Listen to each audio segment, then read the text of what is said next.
Oh yeah, good evening. What's up, everybody? Another edition of the In the Dungeon Some people show. waited for the moment, others thought it would never happen. I mentioned a couple of times.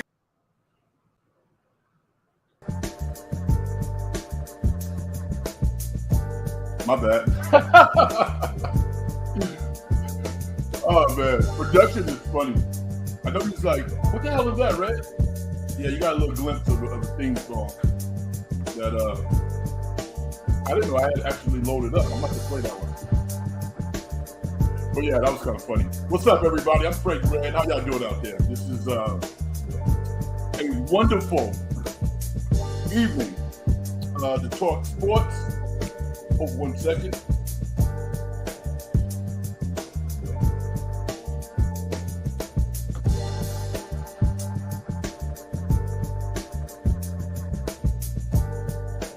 There you go. All right, thank you. Appreciate you.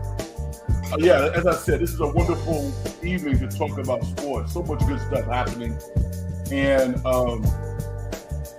literally up until a couple of minutes until I came on air, I was enthralled by watching the last 5 minutes of the Sacramento Kings versus the LA Lakers. I'm sure, yeah, some of you were watching that as well. As Vicky says, like the beam in Sac.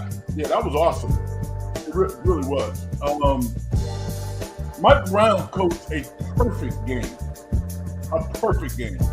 And I got a lot of thoughts about that before.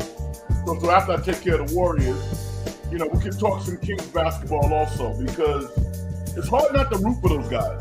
And it's hard not to root for a guy like Kevin Huerter, who has struggled. He struggled in the playoffs last year, and he was off to a slow start this year. People starting to speculate whether or not, you know, the guy can play.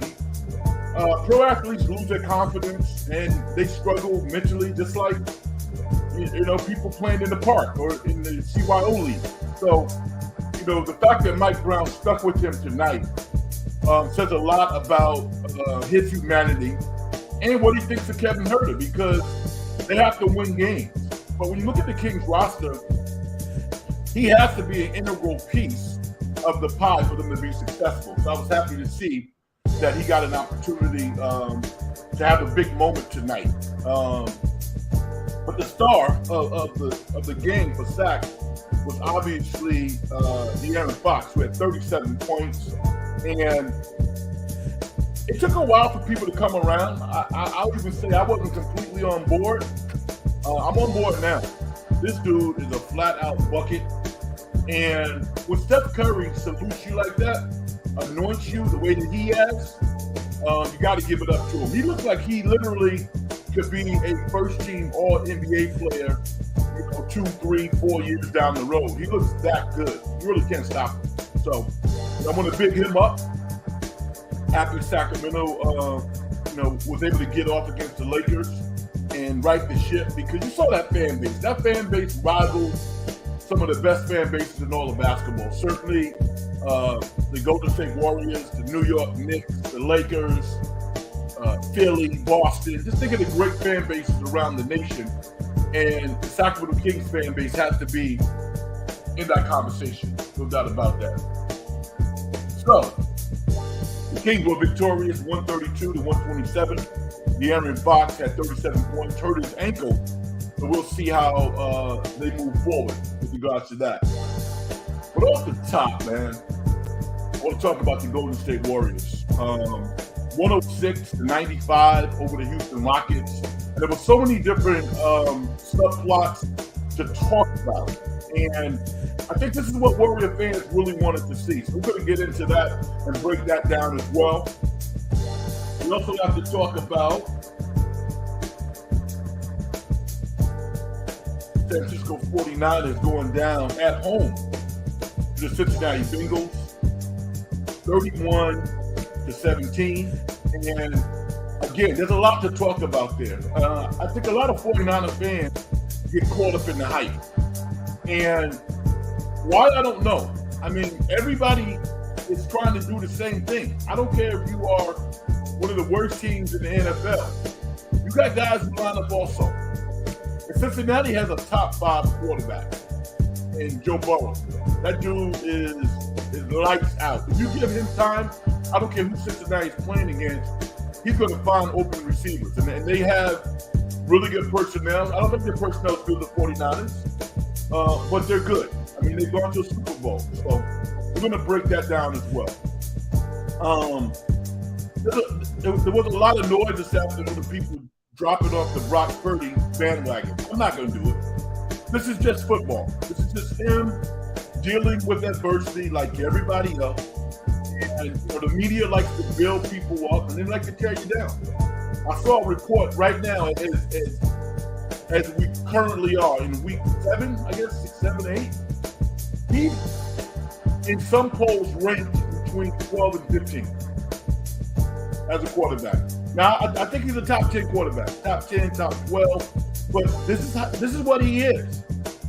Someone to talk about Brock Purdy being a top 5 quarterback, that was loony talk to me. Never believed it. I never saw him deal with adversity. I've seen all quarterbacks in the NFL who have been successful deal with adversity. And this is just his opportunity to do that. Now, it's not quite the same when you don't have your number 1 left tackle in the lineup. Trent Williams is the best left tackle in football to me. And I've talked about it for the entire season. The 49ers wide receivers, including the tight end, they make the toughest catches in the NFL. So it doesn't matter if Brock Purdy is a little off. Debo's going to go get the ball. Brandon Ayuk is going to go get the ball. Kittle's catch range, I think, is wider than any tight end in the NFL. And he has an MVP type running back in CMC. So, this is just the rigors of the NFL. I think right now the 49ers probably will be focusing on winning their division, which is not a foregone conclusion. They're 5-3. Seattle is actually 5-2. Now they got to take on, I believe, the Baltimore Ravens next week. That should be a loss. But the 49ers are still one of the top 5 teams in the NFL. The sky's not falling, but they have to show that they are that team. I almost feel like I had to come on tonight just to kind of defend Steve Wilks a little bit, because there's a chorus of people who wants to blame the defensive coordinator. Steve Wilks made one bad call the whole year, and that was last Monday night. He put his DB in a tough situation, and it hurt the 49ers. But that was it. I mean, we need to stop this. Stop it. Stop it right now. He's an excellent defensive coordinator, pretty darn good head coach as well. The 49ers are just not playing well from top to bottom like they have in the most recent past. The defensive line, the vaulted defensive line that the 49ers have, they might be putting a little pressure on the quarterback, but they're not getting home. They're not. So you could say, dramatically, it's the reason why they're not getting home. I don't know. But I'm not going to blame things on the defensive coordinator. 49ers is still ranked number 3. They're still the 3rd ranked defense in all of the NFL. The quarterback today, unfortunately, put the team in a tough situation in a competitive game. There was nothing wrong with the 49ers potentially beating Cincinnati 24-21. These are 2 of the best teams in the NFL. What, are you going to blow them out? Just because you're the 49ers? No, it doesn't work that way. It doesn't.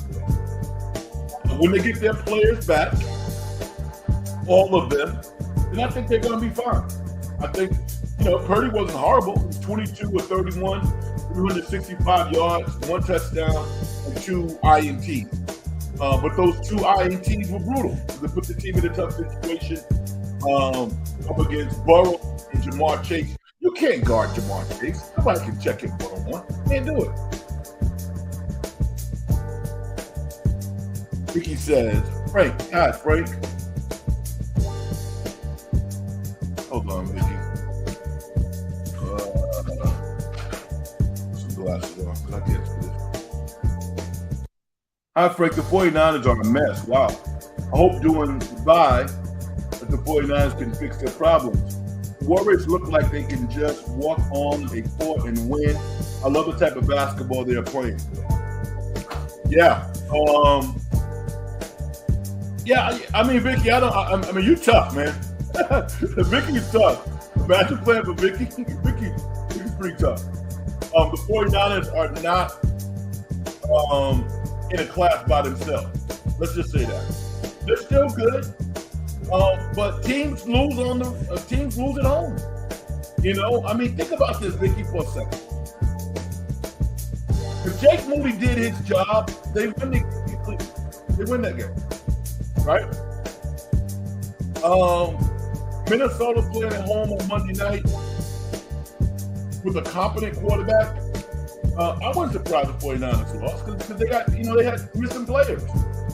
I mean, as good as Brandon Ayuk is, to me, Debo is the guy because Debo makes the toughest catches. And all of the wide receivers are good after the catch. Nobody on the 49ers is as good as Debo Samuel after catching the football. He makes unbelievable plays. He's an AJ Brown type of player.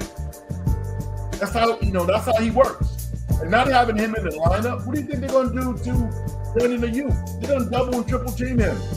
They're going to play closer to the line of scrimmage. So CMC's not going to get those running lanes. Kittle's not going to get as many opportunities. And even today, I can't remember exactly, but in a very key point of the game, we never see this. Kittle dropped the pass to give them a first down. And I think they kicked the field goal after that. But Brock Purdy did a great job reading the defenses. I'm reading the defense, put it right on Kittle, and he dropped the ball. I mean, we never see that, but it does happen. So there's a couple of plays that put the 49ers in a situation that they're in now. But nobody thought that they would be 5-3 at this point. That's for sure. Mark Graves says they are missing Debo in the backfield also with his running ability. Yeah, we haven't seen that this year. We really haven't. We haven't seen Debo running the football as much once he signed his contract. And that certainly has taken away from the 49ers offense. Granted, they have CMC and he's been fantastic, but not having the versatility of Debo in all aspects of their offense, I think certainly puts them at a disadvantage. So after the break, maybe they'll come back. If he's healthy, they can incorporate him in some of those offensive plays that they've done so well in the most recent years, because they haven't done it in a while. My man Brian Iglesias says, "What's up, Frank? Turnovers are the great equalizer in the NFL. You turn the ball over multiple times against playoff teams and you're going to lose." Brian, you're right. You're absolutely right about that. And that statement takes me back to my childhood. Growing up, having the pleasure to watch the great Bill Parcells coach the New York Giants and the Jets and the Patriots. And Bill Parcells is one of his many lines. You don't win football games, you lose them. And that is so true. Because football is so hard. When you put your team in a bad situation, I turn the ball over more times than not, you lose. And that's exactly true. But I want to know, though, what do you got with Brock Purdy? I mean, is this an aberration? Are you having reservations about how good you thought he was? Is this just the trials and tribulations that all NFL quarterbacks go through?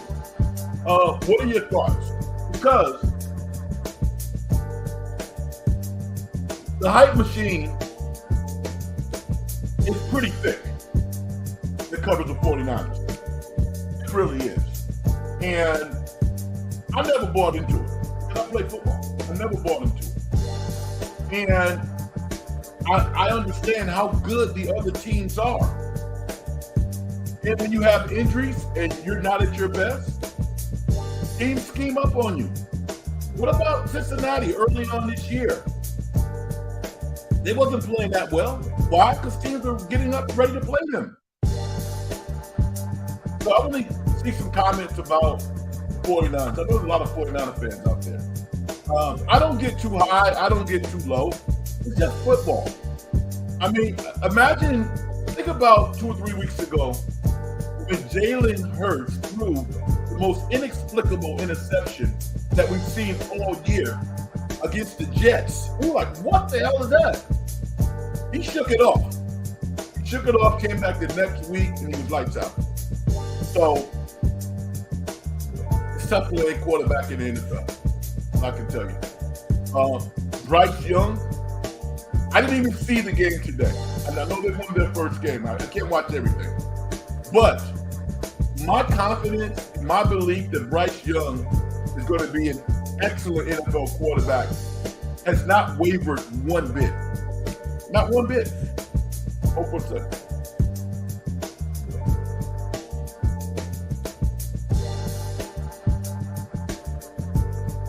Even though he's gotten off to kind of a slow start, although over the past 4 weeks, the past month or so, he's played pretty darn good football. The team's just not that good. But Thielen is probably on course to get 1,000 yards. And he's not a number one wide receiver anymore. But football's tough. It really is. Seattle looks good. So the 49ers got their work cut out for them. This is not going to be a cakewalk for them to even win the division. Nah.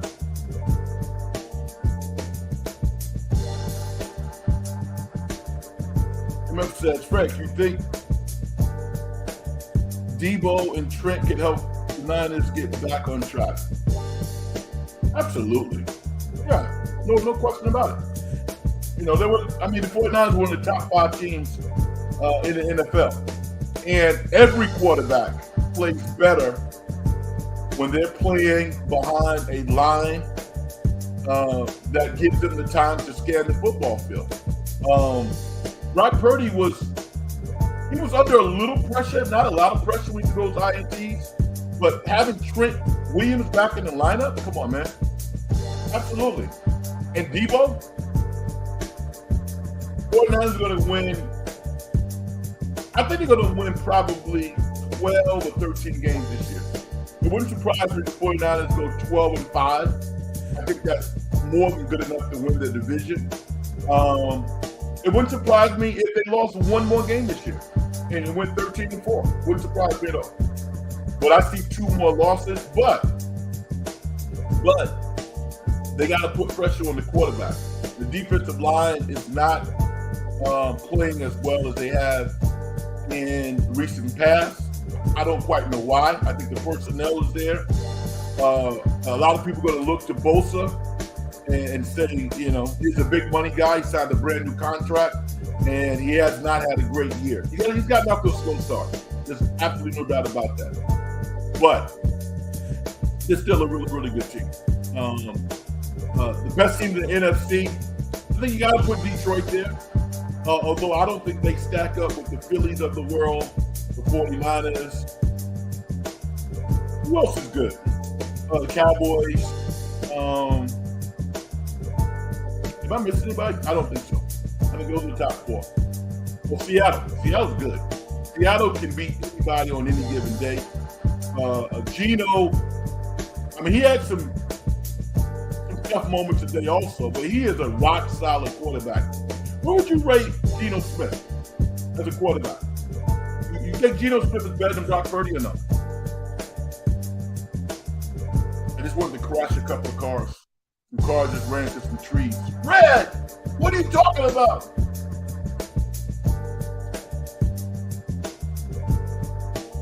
I'm being real. If you look at what Geno Smith is asked to do within his offense, he does just as good a job as Brock Purdy does in Shanahan's offense. So, 2 top-tier quarterbacks. Both of them are. Great Vicky says, in football, if a team loses 3 games, it could be no playoffs. If you lose 3 games in basketball, it's no big deal. That's true. That's true. You got 17 weeks. That's why the NFL is so intense. That's why fans are so rabid, because they understand that literally, this 1 game per week that the teams play can be the difference between making the playoffs or going home. And I'm useless on Sundays. If I have to do any work during football season, it might happen at night, but it's not going to happen during the day, because I'm in a maze. I'm in a mental maze. I love football. I love watching sports. So, yeah, you're right. No big deal if you lose 3 in a row in basketball, but in football, it's tough. You got to show up. Man, Brian Iglesias says, in your opinion, the lack of production with the defensive line due to Wilks is blitzing more often, playing more DBs in coverage, or a lack of talent on that line? Right, that is a great question, man.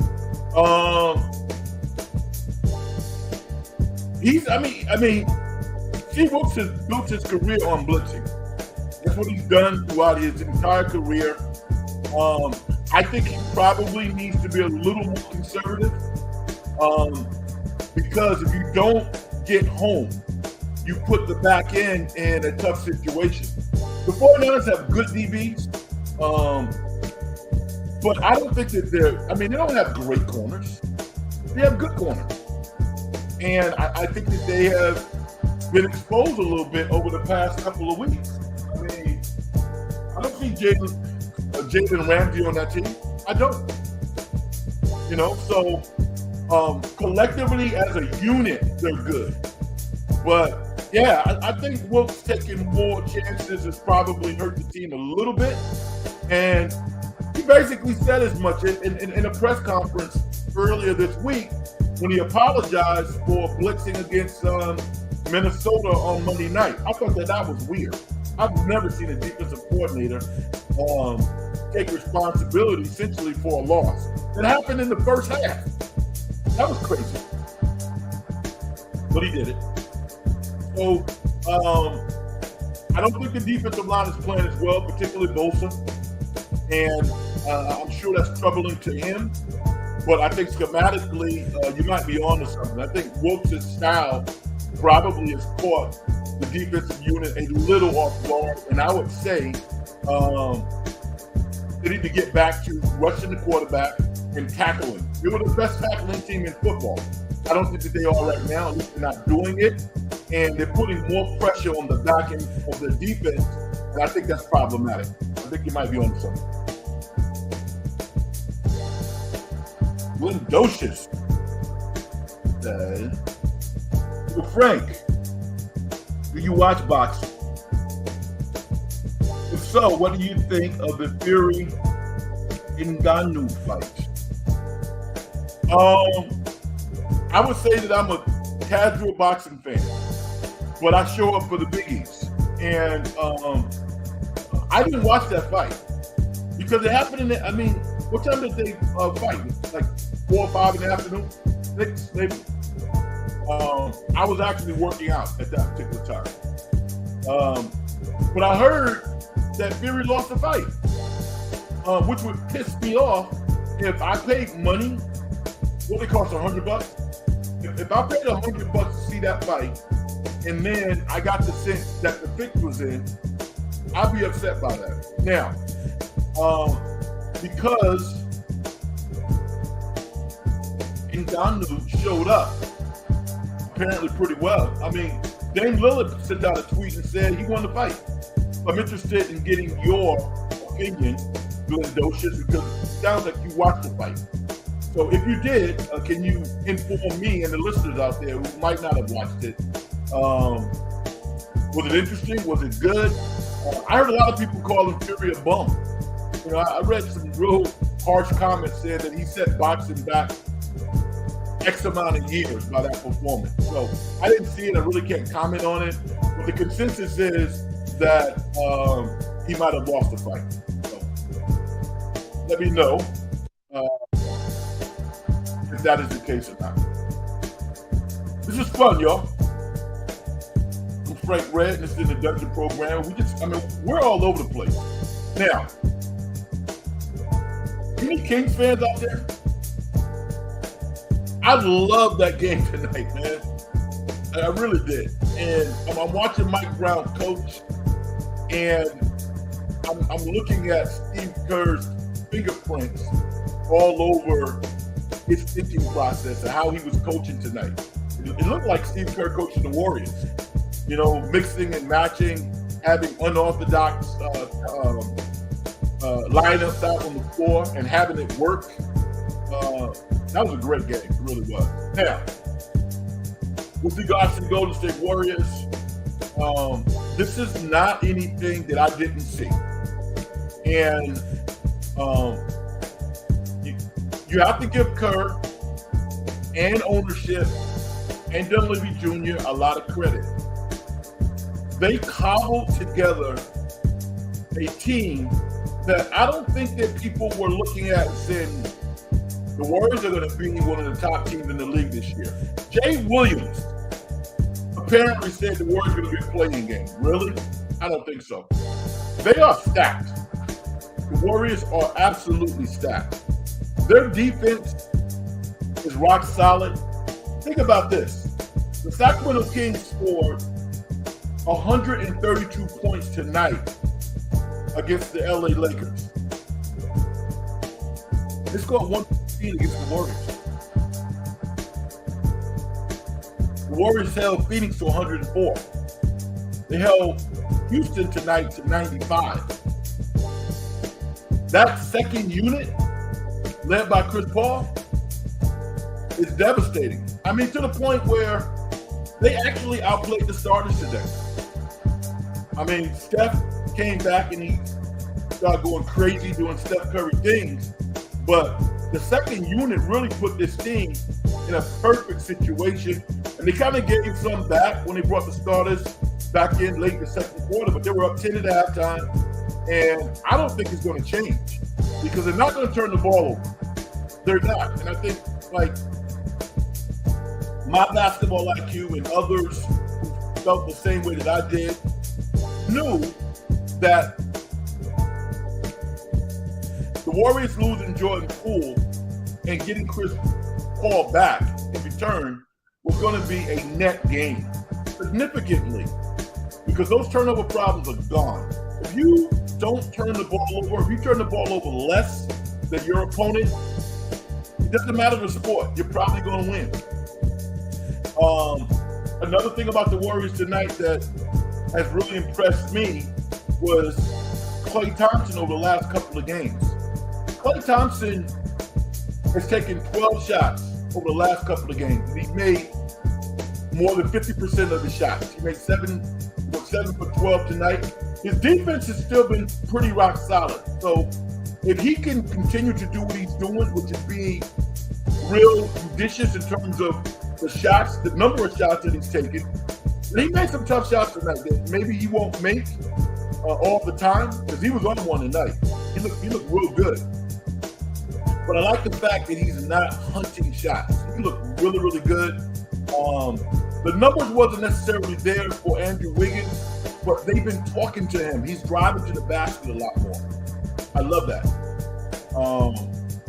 I'm excited about this team. So I can tell you. A lot of people during the preseason or during the draft might have thought that I was hating on Brandon Podzinski. I'm not hating on this kid. But I knew he's going to have a hard time getting in this lineup. No way in hell. He's going to get better in practice like he's doing. He's going to go down to the G League and I assume get off. I assume he'll probably average about 20-something a game down there. But they're stacked. Moses Moody, Jonathan Kuminga, GP2, Darich. Come on, man.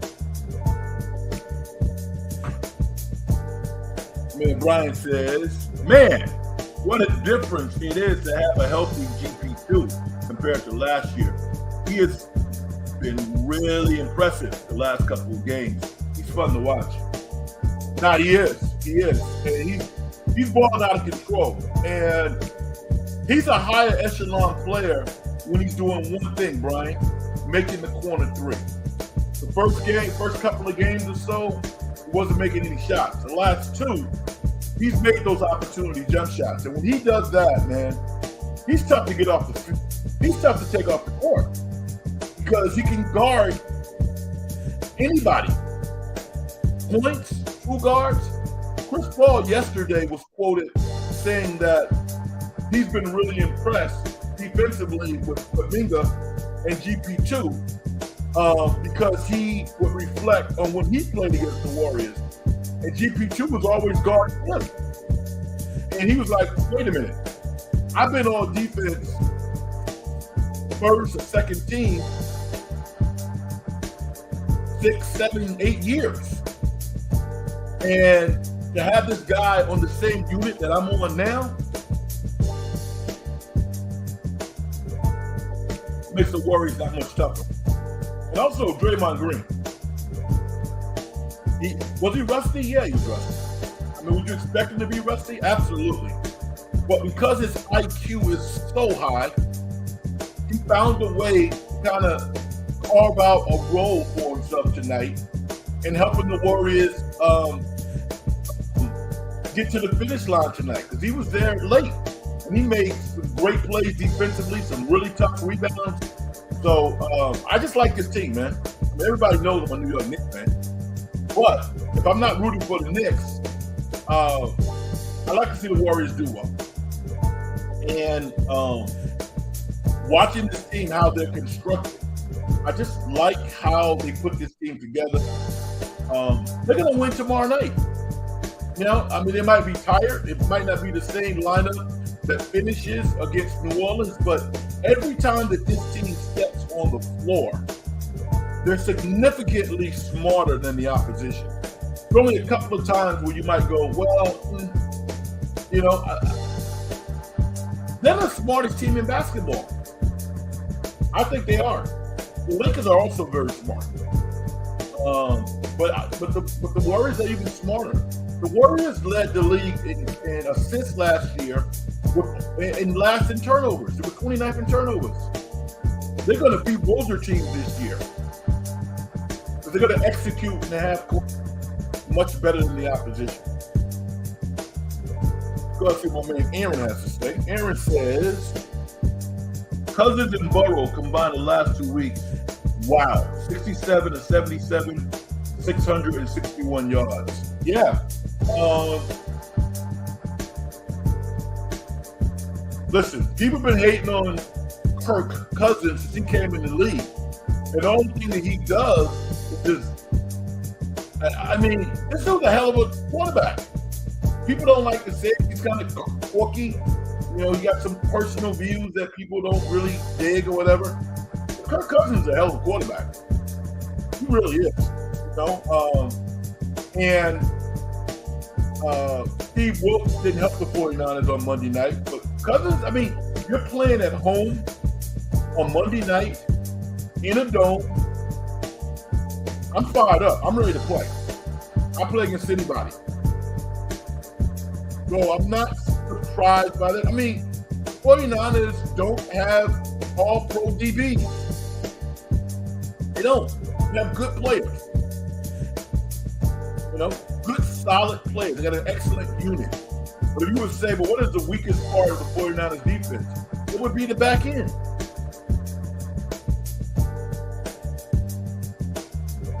SG, what's up, brother? What's up, Brent? SG, I thought about you last night because I think San Jose State won, right? They were beating up on Hawaii last night. You probably did watching the game online with some popcorn or something. I couldn't find it on TV. I was looking for it. I couldn't find it. My man Mark Graves says, the Warriors playing 3 games in 4 nights. I thought the NBA was getting rid of that type of schedule. Yeah, you know what? I took a look at the opponents, Mark, before I came on air, and it's tough. But again, because they have such great depth, I think they're going to be okay. They play New Orleans. Kind of a weird schedule. Them playing Sacramento so frequently within a short period of time.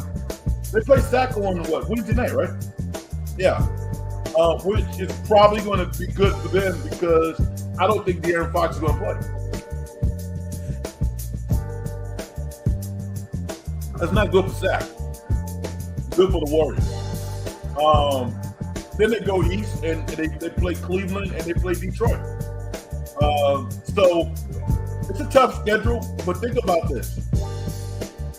If they can do what I think most people think that they will do, which is go 500 on the road, that's going to really set them up to, have a really, really good record. We talked about this midweek about how many wins we thought the Warriors would have. I think they're a 50-win team. So tough early season schedule, but I think it's going to work to their benefit.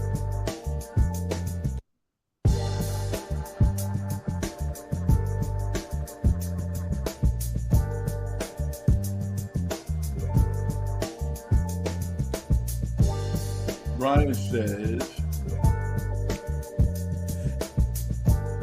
yeah, okay, San Jose State won 35-0. Got that. What are your thoughts on Dylan Brooks? Hey, man. I mean, the guy was the 42nd draft pick in the NBA. He's been in the league now for 6-7 years, has an $80 million contract. He's winning. That's what I think about him. Ryan says, if Wilkes is more conservative with his blitzes, I think his secondary and D-line improved dramatically. Yeah, I think you're right. And I think that, from a cultural standpoint, that's kind of how the 49ers want to be. And I'm thinking that John Lynch and Kyle Shanahan are probably talking to him about that.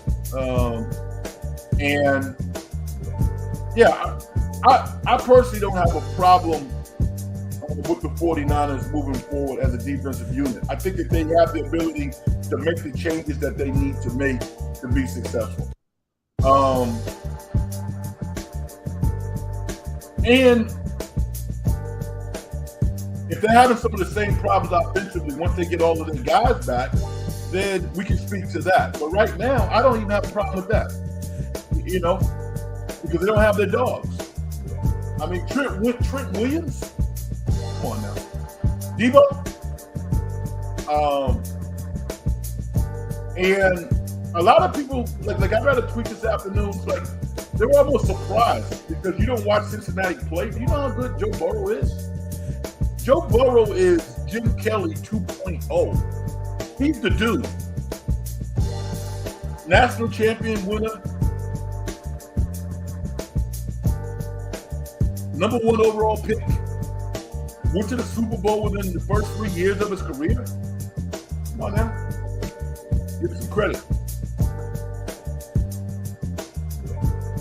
The Sharks are 0-9. Might be one of the worst. I'm not overly concerned about that. To the Halloween edition. Is there something to talk about on Halloween? I was frustrated this weekend. I didn't get a chance to go to the movies on Friday. Why? Because I've seen everything. Any movie that is worth seeing, I saw it. Although I actually wanted to see this movie by Fassbinder. It's called The Killer. It's going to be on Netflix, I guess, pretty soon. But it was too early. I was watching basketball, so it didn't work out. It's okay.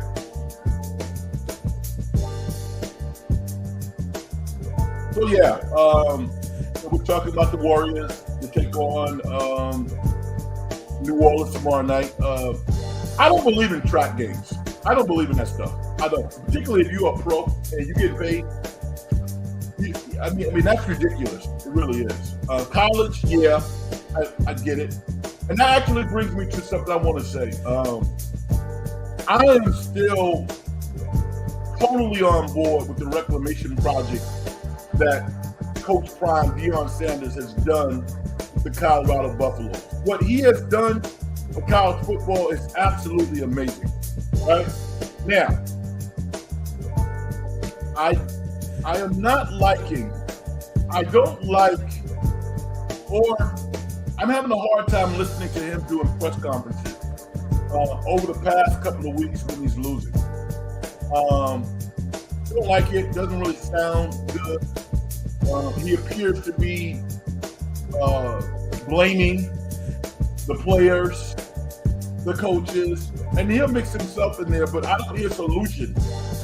And that's disheartening to me because he's the guy. He's responsible. Their season was turned on its head when they lost to Stanford after being up 29-0 at halftime. That's it. They're 4-4. If they were 5-4, even right now, because UCLA was so much better than Colorado, that was amazing how much better they were. So yeah, they have to get better players. But they also got to coach the players that they have.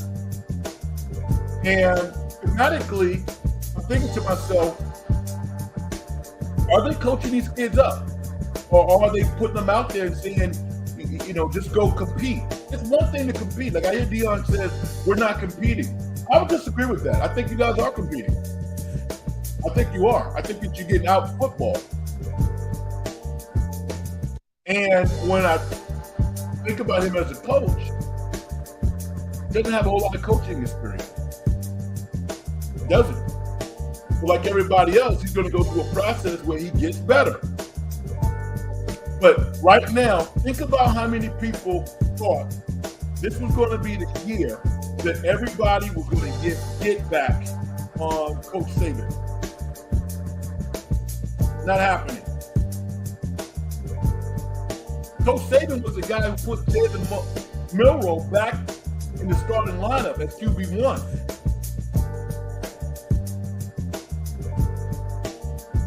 That man can coach. And so can Deion. But Deion's learning now. Man, Aaron says, I think Purdy's pressing now because he sees the D struggling. He's trying too hard to make something happen. Take a sack if needed, but do not give them the ball. Yeah, he had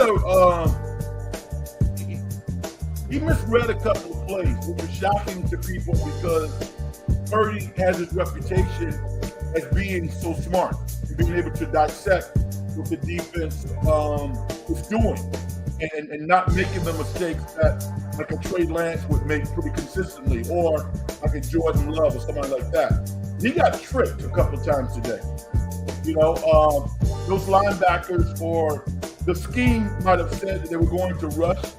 And what did they do? They dropped in the coverage. They dropped into those windows that he likes to throw in, and they picked them off. And it's like a split second of waiting to let the play happen, because you have the amount of time that you need, but you think you don't have that time, and then you throw the ball. That's what happened. So it's going to be interesting. And Vicky, you are absolutely correct. You said his son is getting killed. Now, here's the deal, Vicky.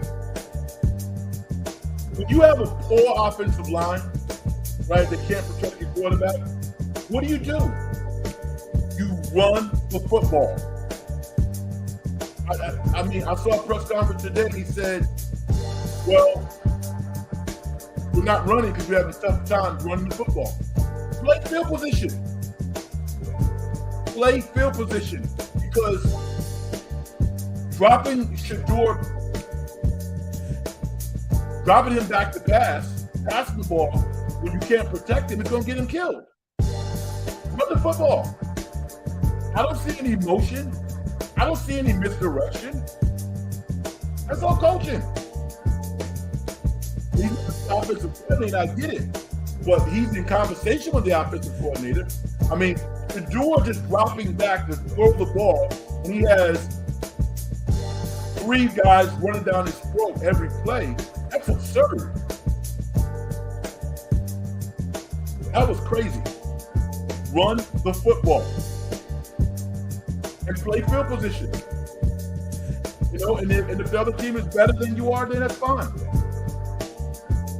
But don't put your players in a position where they're going to get hurt, seriously hurt.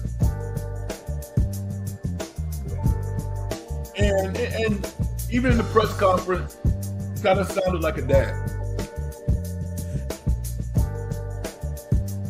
which is tough because he is a dad and he's also the coach. He says, I may be biased, but I think that, my son, our quarterback, is the best in the country.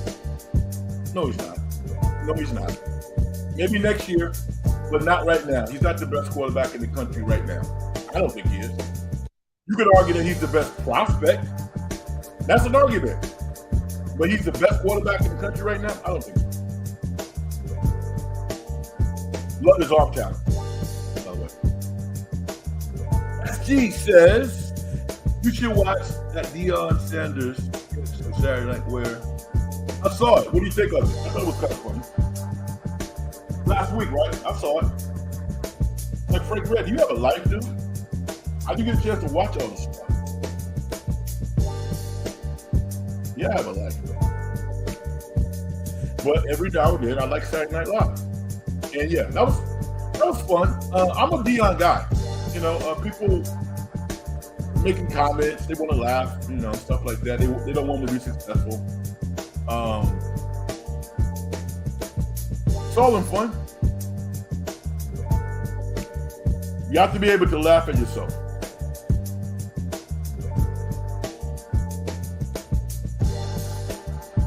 Yeah, I thought it was hilarious as well. It was good. But yeah, I mean, Colorado, they got to win 2 more games. It's going to be hard. But they can do it, man. They can do it. But they have to do something differently. Deion has to build up his players because they'll quit on you. They're kids. They're not pros.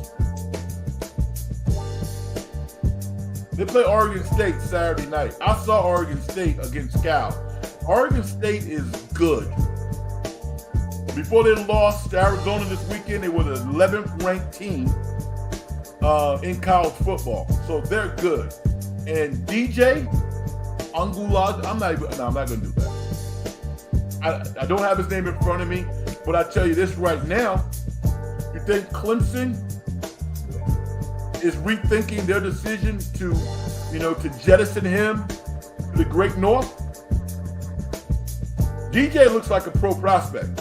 Whether or not he'll be a first-round pick, I don't know. But at minimum, a second-round pick. And maybe a late first. He looks good. Imagine him not dealing with that BS at Clemson and just quarterbacking that team. They wouldn't have 3 or 4 losses right now. That was one of the worst things I've seen at Clemson because DJ came in there. Yeah, he was a growing quarterback. He's much better than the guys they have playing quarterback now. It's not even close.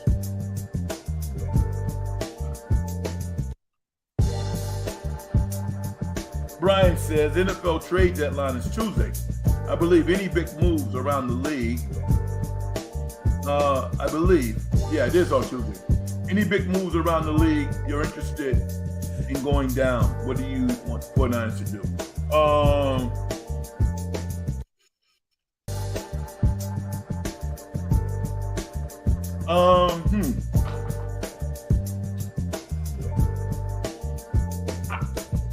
I think the 49ers could use a corner. I don't know if any is available.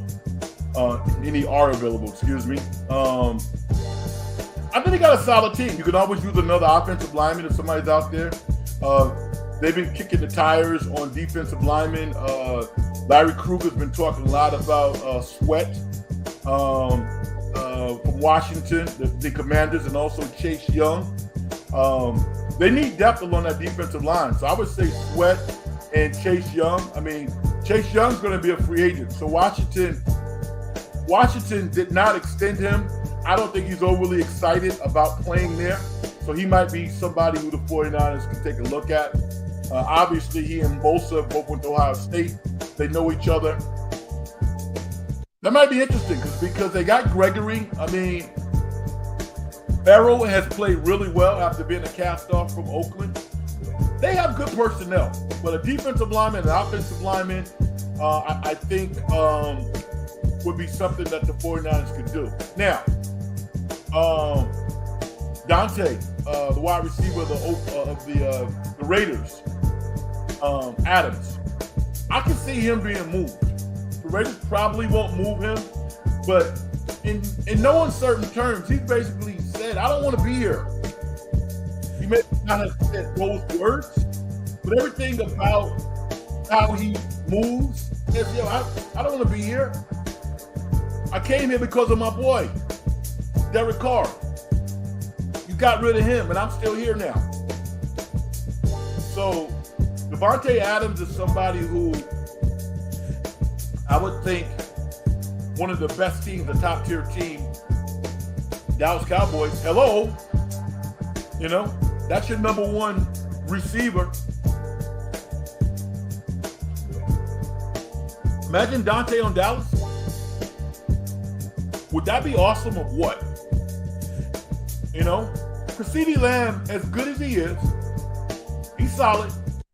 He's not as good as Amari Cooper to me. He's not a number one receiver. He's a 1A, high-level number 2. He's not number one. He doesn't jump off your TV screen like A.J. Brown does, or the Cheetah, or DeMar Chase. You saw a number one receiver today on Cincinnati.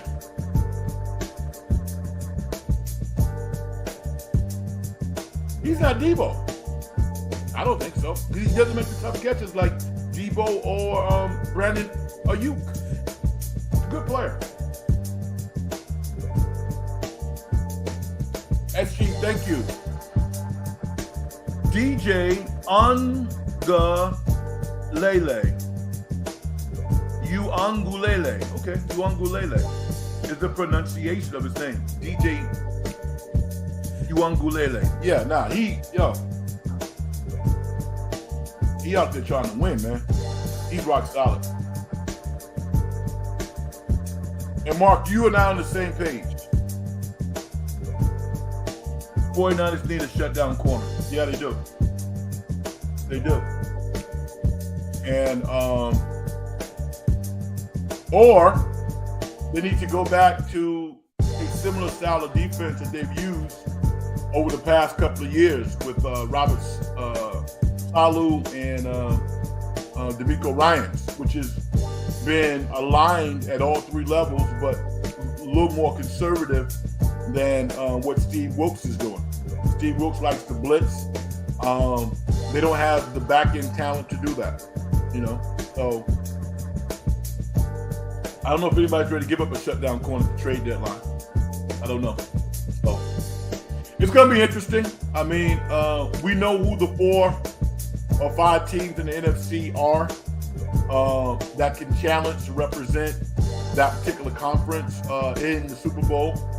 The 49ers, I believe, are one of those teams if they can manage their injuries. But they got to go out and win games. It doesn't happen just because you have the talent. You have to actually go out there and play. And, I mean, don't catch the Rams on a bad day. All right? Don't catch the Rams when you didn't show up on that particular day, because like the Cowboys embarrassed the Rams today, Matt Stafford has the arm talent to embarrass you. They can put a 30-piece up on the board too. So you got to beat them. They're good. Seattle is rock solid. So Brian is responding to Mark. At Mark Ray. So the if I'm the 49ers, I'm on the phone with Denver. If they want a first-round pick for Surtain Jr., I'm doing it yesterday. I agree with you, Brian. I would go with that. You and I went back and forth about a month ago about what Kirk Cousins was worth for the Jets, and I wasn't willing to do that. But I would give up a first-round pick for Surtain. He's rock solid. It will be interesting to see what Minnesota does. I'm hearing they might be in play for Kyler Murray. Him and Jefferson might, yeah, you know what? I was thinking about that today. I was thinking about, who are the teams that need a quarterback? Because it's clear, I think, to everybody, Arizona is not feeling Kyler Murray. It is not. And if I am a team that's kicking the tires on him, that would give me pause a little bit, because what you hear about Kyler Murray, whether or not it's true, is in the leadership department. I think that we've seen body language from him that says that doesn't handle adversity the best, and that might be youth. Maybe he's so young that he's never had to deal with adversity before. The arm talent and the natural ability, I think, is there. I think he's particularly playing inside like he does in Arizona. So, might be a decent move for Minnesota. Then the conversation is around, what do you give up for him? Are you willing to give up a first-round draft pick for him? Or would you give up a 2 and a 3 or something like that? That might be shocking to some, but once you played in the NFL, once you've been injured, rarely do people give up first-round draft picks for you because you're damaged good to a certain degree. He's had a tough injury, and he got a big contract. So you're not only trading for him, you're trading for that contract also. He makes big money. So I think it's a good move for Minnesota moving forward if they want to get off of Cousins. And I don't have a problem with that. I can see Cousins being kind of a stopgap in Green Bay. I'm not convinced Jordan Love is going to make it, because the mental mistakes that he's making are ones that he makes consistently. It isn't like, wow, okay, that's a new mistake. Hopefully he proves me wrong. But I do have some reservations about him. I do. Kirk Cousins can play football. He's going to land somewhere.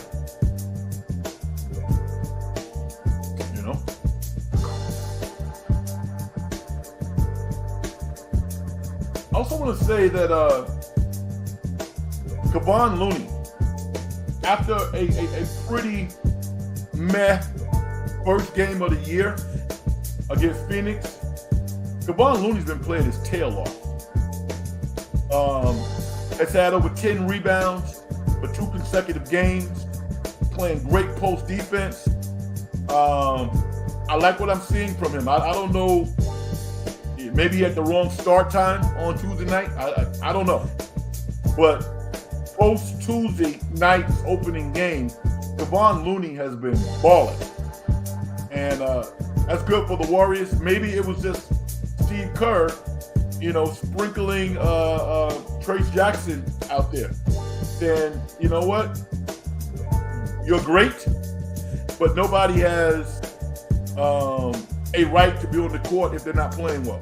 So something happened with Looney, and the Warriors are certainly seeing the fruits of his stellar play over the past couple of games.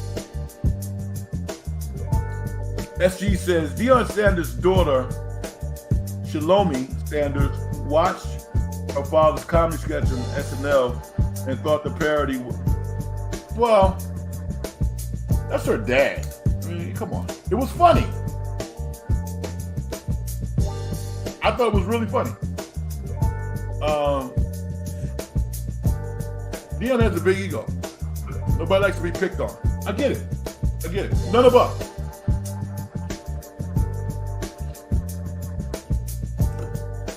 They could probably sketch all of us and make us pause for a second. So I get it. I mean,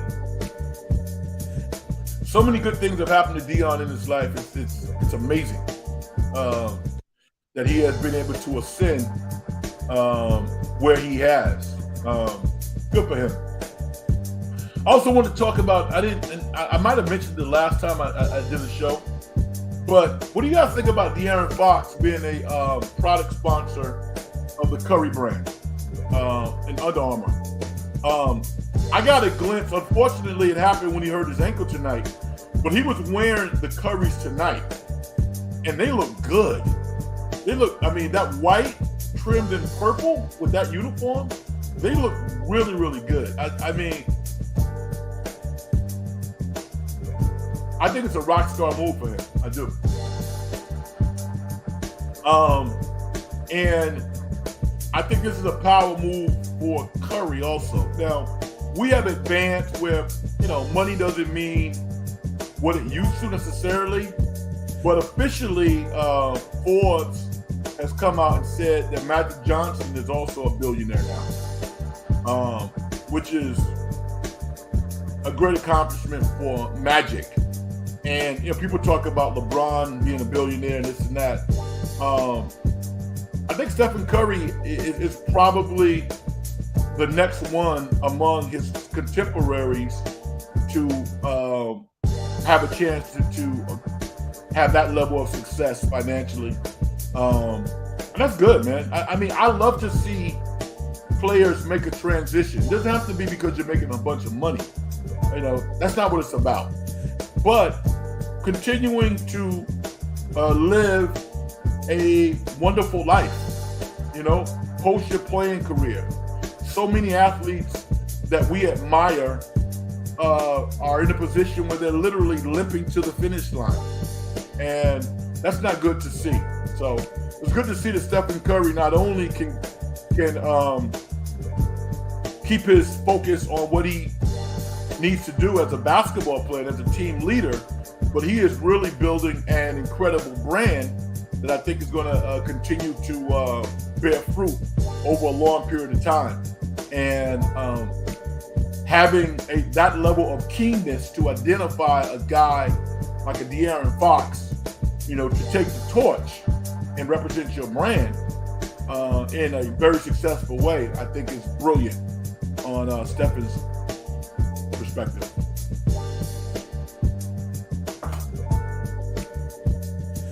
Hold on, Brian. Brian says, thoughts on lighting the beam. It was cute the first year.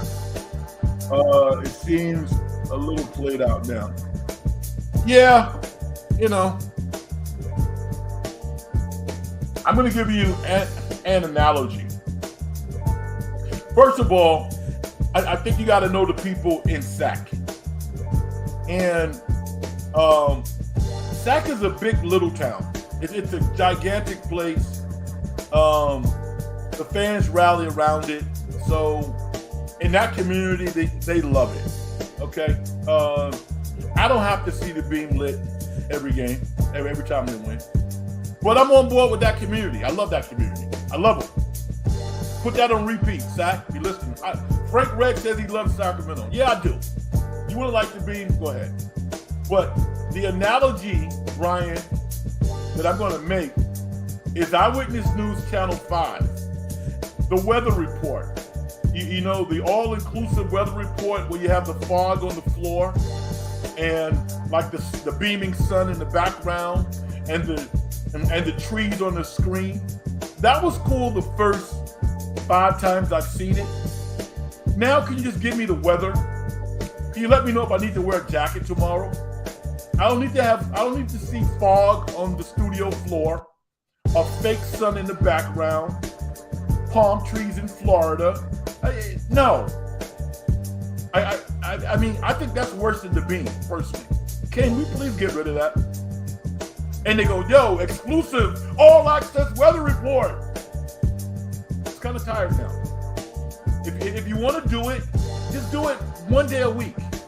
Maybe on Sundays or Saturdays. We don't have to see that every day.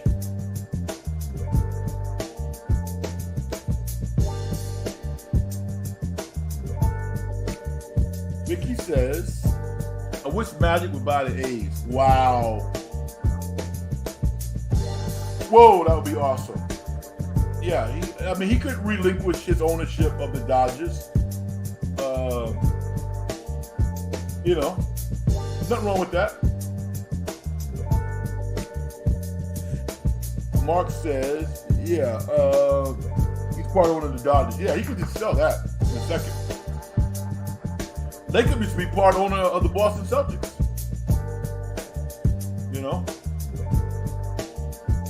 What are your thoughts on Bob Melvin as the next manager of the San Francisco Giants? I think Melvin's solid. I don't think it's a bad hire. It doesn't jump off the page to me. They need better players. That's what I think. I think they need to develop players, and I don't know. It's weird to me that they can't go out and sign some studs, but I think that their approach needs to change. If he has good players to manage, I think Bob Melvin could do a solid job.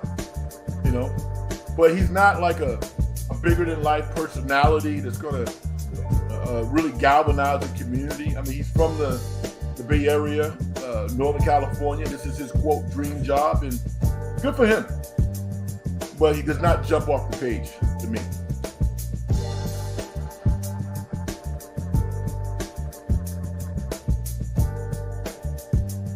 SG, he says, F this whole light beam tradition.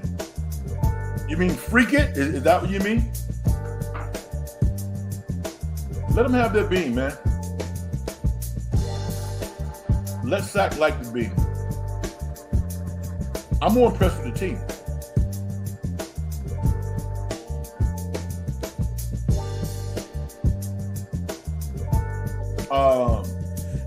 Fantastic victory tonight over the LA Lakers. Tough blow for Sack with De'Aaron getting hurt. Hopefully he can recover. It'll be interesting to see if he plays against the Warriors on Wednesday night. He wants to play. He wants to go up against Steph. So it'll be interesting to see if he recovers in time to do that.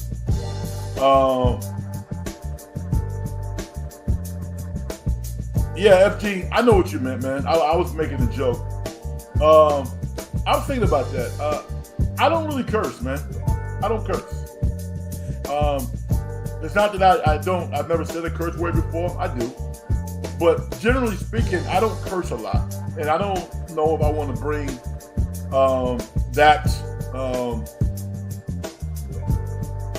that language to the show that I'm doing. I don't think I do, to be quite honest with you. I mean, if someone says a curse, then so be it. It's all good. But I want to maintain a certain level of elegance, I would say, that we've kind of set. It doesn't mean that I won't say a curse word or nobody can curse, but I definitely want to maintain a certain standard that we have. All right? How's that? Brian says, great. You broke your 16-year playoff drought. It was a great season. Good for the Kings. But you got a good team. You don't need to light a beam on Tuesday in November against the Rockets. Yeah, exactly. That's kind of how I feel about it. But I'll take the beam over the Cowbells any day of the week. I lived through the Cowbells, Brian. I don't think you did. I experienced that era of Kings basketball, and I'll like the beam 10 out of 10 times versus 18,000 people walking in the Arco with cowbells, So I don't necessarily think that they need it every game. Maybe if you win a big game against your rival or something like that. But yeah, when Charlotte rolls into town and you beat them by 20, I don't know if you need to beat.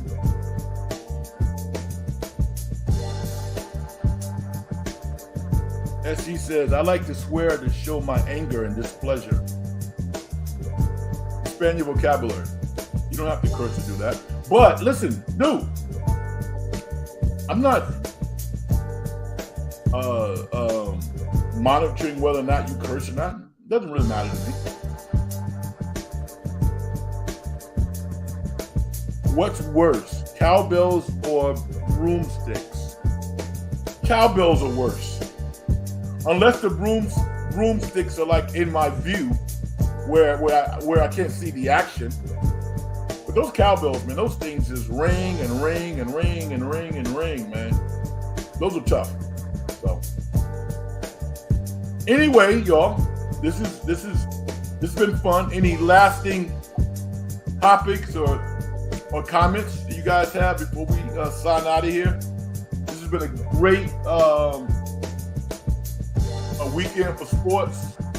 There's no real well, Michigan looks like that team. I mean, could Jim Harbaugh throw this away this year? As good a coach as he is, I mean, losing to TCU last year was shocking. They're better this year. And I don't know how much longer he's going to be around with all this goofy stuff happening. You know, the cheating with the scouting and all that type stuff. He's a hell of a football coach. And he's owning Ohio State right now. Owning them. They're not beating Michigan this year. Penn State's not beating them. SG, this has nothing to do.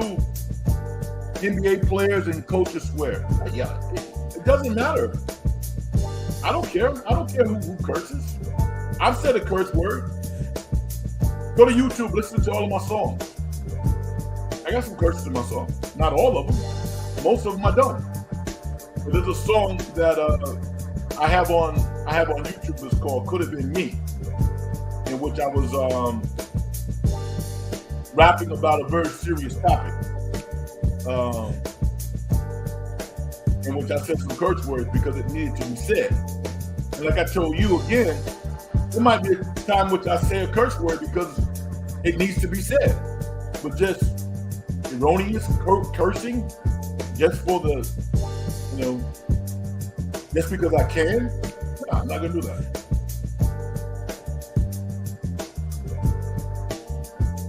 Brian says, like the beam after a win on ABC Saturday night versus Suns of Celtics, not the freaking Pistons on a Monday night. By the way, another DNP for Wiseman. You know what? Hey, man. Hey, the kid from Memphis, Duran is playing well. I don't have a problem. I don't have a problem with Wiseman not playing. I don't think it's necessarily an indictment on him. I think you have Isaiah Stewart from Detroit extended for big money, so he's going to play, and you have Duran. And Wiseman is going to get an opportunity, and when he gets his opportunity, he needs to show out. He actually had a pretty good preseason, but Duran, beat him out and played better. So the onus is on him to take advantage of his opportunity. Vicky says, it's his show. When is your new song coming out? All right. I thought you might ask me that. I'll think about that today. I thought you might ask me about that. What I needed to do, I'm going to start the process this week, Vicky, is I needed to buy the license. I needed to wait until I had all the money. So I have the money. The song's done, and then I'm gonna start the process of working towards releasing the record this week. Now, generally, what happens is when you release a record online via a digital distributor, it's going to take 2 or 3 weeks before it actually comes out. Because what they want you to do is, once it's released, they want you to promote it. So they'll give you like 3 weeks to promote the record online before it actually comes out. Because unless you're Drake or something like that, you just release the record and nobody even knows it's coming out, it's probably not going to do that well. So thank you for acknowledging it. But that process starting this week. I listened to the record, the song 2 or 3 times today. I like it. I'm excited about it. And hopefully you'll like it. All right? So thank you for asking.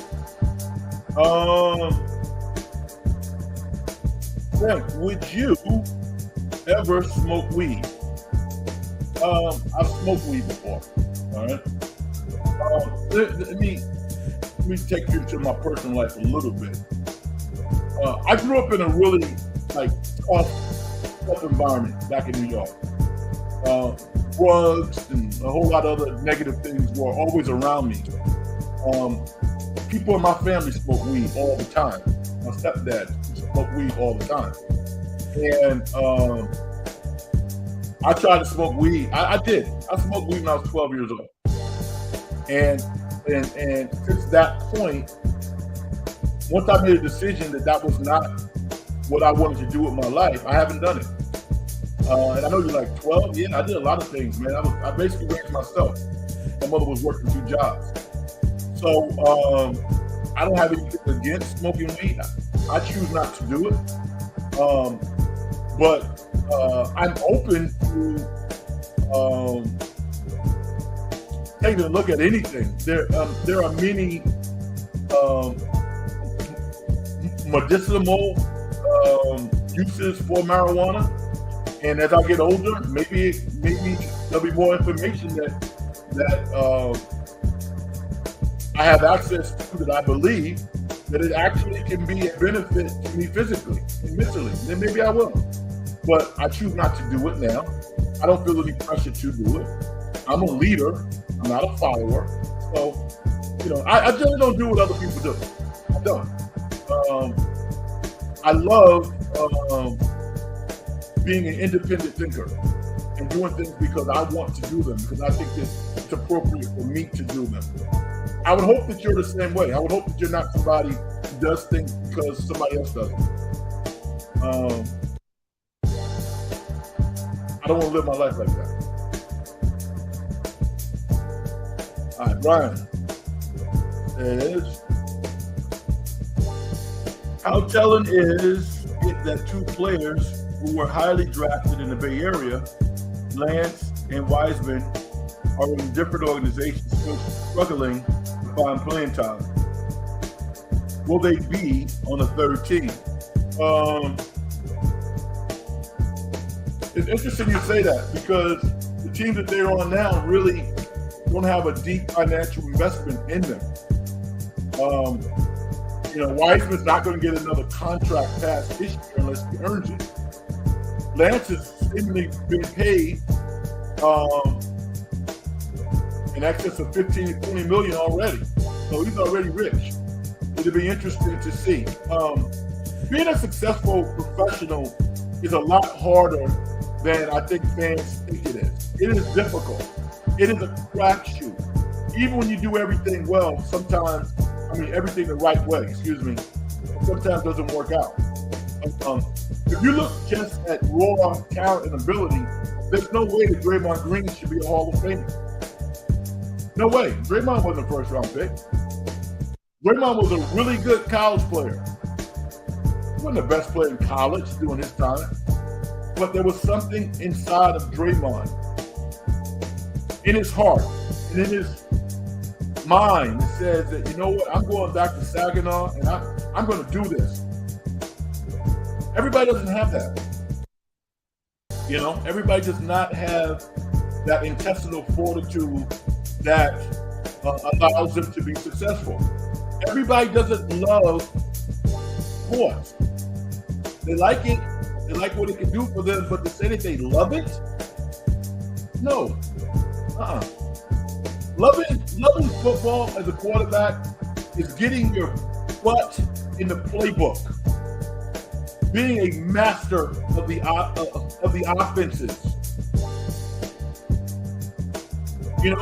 In basketball, getting down and guarding people without fouling them, boxing out, running up and down the court 5, 10 times without stopping, full speed. That's love, man. Everybody doesn't love the game.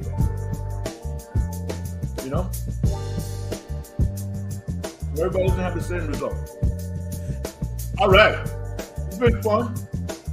I thank y'all. We're up to an hour and 20 minutes now. It's late on a Sunday night. I want to respect y'all time, and I got some stuff to do, so I'm gonna get out of here. But I'm gonna do my thing, get out of here. I'm actually gonna do a show on Wednesday. Warriors play SAC. I'll be on air in some capacity, either my show or maybe check me out someone else. All right. Success in getting paid is a manifestation of the whole process. If you as an individual don't do things to help other people make their lives better, as far as I'm concerned, you haven't done nothing. Hit me up on X at Big Frank Red. If you don't currently follow me on that social media platform, I don't do anything else really. And subscribe to the show if you like it, the Dungeon Show. All right. One of the things that I have found out is when you like the show, it does cause the show to have more traffic and to build a larger audience. So if you like it, then subscribe and hit the like button. All right. If you don't, then that's all good as well. All right. Everyone have a great start to your week, and I'll be talking to you in a couple of days.